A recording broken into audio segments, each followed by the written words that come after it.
Comme je vous le disais tantôt, le premier débat commence ce soir à Papara. 5 candidats autour de la table avec du public qui pourra réagir. Il sera question de sécurité de la route du Sud. C'est Natacha Silagi qui animera le débat en français. Elle est sur place en direct avec nous. Natacha, bonsoir. Comment est-ce que cela s'annonce ? Bonsoir, les candidats et les invités sont déjà là. Vous l'avez dit, nous allons aborder 2 thèmes ce soir. La sécurité d'abord, puisque la montée de la violence est une réalité. Et puis nous parlerons aussi du fameux projet baptisé Route du Sud, qui est de nouveau d'actualité et qui a autant d'adeptes que d'opposants. Il sera aussi question d'inéligibilité, forcément, et de déficit. Quelles seront les solutions proposées par les prétendants au fauteuil de maire ici à Papara? Quels seront leurs arguments pour tenter de convaincre les 8500 électeurs? C'est en direct et c'est tout de suite après le journal. À tout à l'heure. Et on s'intéresse ce soir à la commune de Papeete, poumon économique de la Polynésie française, où se trouvent toutes les institutions du pays. Elle concentre plus de 26 900 habitants, avec un taux d'emploi de 46,9%. Papeete fait partie des 9 communes de la Polynésie française qui distribuent de l'eau potable à sa population. Avec ses 17 616 inscrits, 35 sièges sont à pourvoir dans le futur conseil municipal.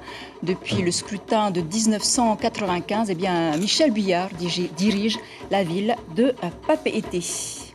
Et à Papeete, outre l'emploi et le logement, la gestion des sans-abri, les SDF, est devenue un problème pour la mairie qui ne sait plus quoi en faire.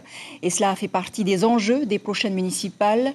Que feriez-vous si vous étiez maire de Papeete? Les réponses au micro d'Inacio Rabeino et Marcel Bono. Si c'était moi le maire de Papeete, j'aurais fait quelque chose pour eux, non pas ramener simplement à Tipperary et le matin ramener dans la ville, donner quelque chose, une activité, ou bien pour donner un terrain pour qu'ils cultivent, pour qu'ils comprennent qu'il faut ça quand même. C'est trop beau quand même de les emmener à Tipperary, faire manger, le matin les ramener. Je ne suis pas contre eux, mais pour améliorer quand même, donner du travail. Sinon, si j'étais maire, j'aurais aimé aider tout le monde. On ne va pas y arriver, avec l'aide de tout le monde, on peut y arriver. L'aide de tout le monde, ça ne veut pas dire le rouge, le vert, le bleu, non, pas comme ça. Il faudra faire travailler tout le monde. Enfin, moi, franchement, si je suis maire de la commune de Papeete, je prends premièrement tout ce qui est social pour nos jeunes. Aujourd'hui, il n'y a pas de travail et puis qui traînent dans la ville. Et puis, je cherche un moyen socialement pour que la famille et tous ces jeunes-là doivent évoluer dans leur vie familiale et puis qu'ils soient bien devant tout le monde. Tout d'abord, si j'étais maire de Papeete, je vais tout d'abord réduire tout ce que les personnes qui travaillent ici au marché. Il y en a qui trouvent que c'est trop cher, de réduire un peu le loyer et puis les clochards qui traînent dans la rue, là, de les envoyer faire travailler des endroits qui peuvent travailler pour avoir de l'argent au lieu de demander 100 francs à chaque personne qui passe. Je crois qu'ils nous oublient des fois. Des fois, ils nous oublient. Ils préfèrent 1000 fois des gens qui ont des sous, des riches men, mais nous, on nous oublie. Eh bien, des fois, on arrive aussi, des fois, on devient comme des animaux, là.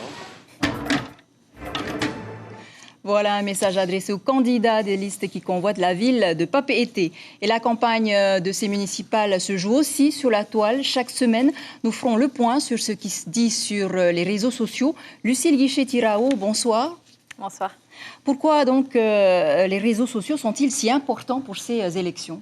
Eh bien, ils sont incontournables. Vous allez voir pourquoi tout de suite. Facebook est le numéro 1 dans les réseaux sociaux en Polynésie. 63% de la population a un compte. Loin derrière, nous retrouvons Instagram et Twitter. 63% de la population sur Facebook, c'est plus de 180 000 personnes, dont la grande majorité a plus de 18 ans. Donc, l'âge de voter. Chaque liste a donc sa page Facebook. Ça donne une image de modernité, quel que soit le contenu posté.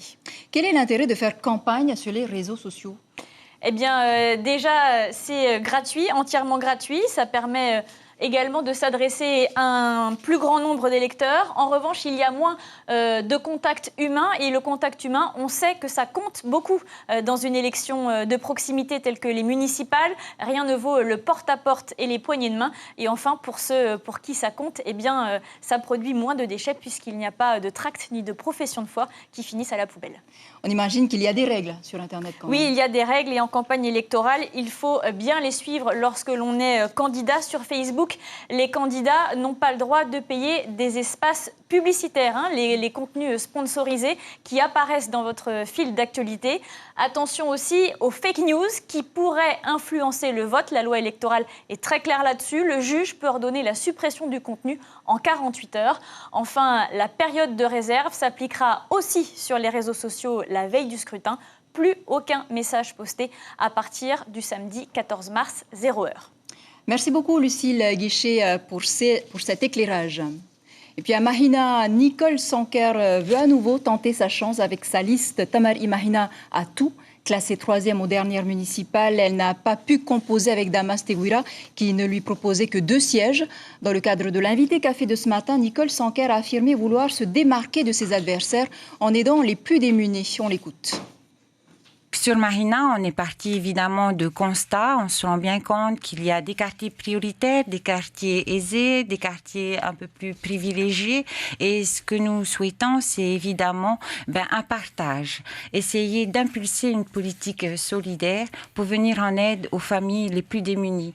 Vous allez au magasin et vous voyez des personnes m'ont dit « J'ai ma permanence à Mahina, je reçois des familles vraiment dans le besoin. » Et je trouve qu'à Mahina, il faut qu'il y ait cette solidarité entre nous et qu'on aille vers un monde moins égoïste, moins individualiste. Et demain, Tenouhiari Faoua, également candidat à Mahina, sera l'invité café de votre matinale. Elle représente la liste de Patrice Jamé. Et c'est la fin de cette page consacrée aux élections municipales.